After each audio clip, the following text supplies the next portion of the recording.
முதல் முறையா இதய மாற்று அறுவை சிகிச்சை எனப்படக்கூடிய ஹார்ட் டிரான்ஸ்பிளான்ட் எங்க நடந்துச்சுன்னு உங்களுக்கு தெரியுமா? எல்லாருமே உடனே அமெரிக்கா இல்ல ஐரோப்பிய நாடுகள் நினைப்பீங்க. இல்ல, அது ஒரு ஆப்பிரிக்க நாட்டுல நடந்துச்சு. ஆப்பிரிக்க நாடான சவுத் ஆப்பிரிக்காவில் டிசம்பர் 3, 1967 அந்த நாட்டின் தலைநகரமான கேப் டவுன்ல இருக்கக்கூடிய குரூட் ஷூர் ஹாஸ்பிட்டல்ல தான் உலகத்திலேயே முதல் முறையா இதய மாற்று அறுவை சிகிச்சையானது நடந்துச்சு. இந்த அறுவை சிகிச்சையானது ஒரு ஹிஸ்டாரிக் ஈவெண்டா உலக வரலாறுல கருதப்படுது.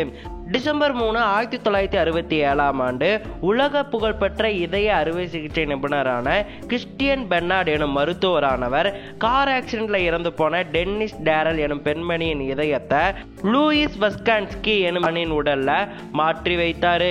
இதுதான் உலக வரலாறுலேயே முதல் முறையாக நடைபெற்ற இதய மாற்று அறுவை சிகிச்சையா கருதப்படுது. இந்த அறுவை சிகிச்சை மூலமா கிறிஸ்டியன் பெர்னார்ட் பிரபலமானாரு. அது மட்டும் இல்லாம கிறிஸ்டியன் பெர்னார்ட் தான் உலகத்தில் நடந்த முதல் 6 இதய மாற்று அறுவை சிகிச்சையும் செஞ்சாரு. இந்த முதல் அறுவை சிகிச்சையில சிகிச்சை எடுத்துக்கொண்ட லூயிஸ் வஸ்கான்ஸ்கி ஆனவர் வெறும் 19 நாள் தான் உயிரோட இருந்தாரு.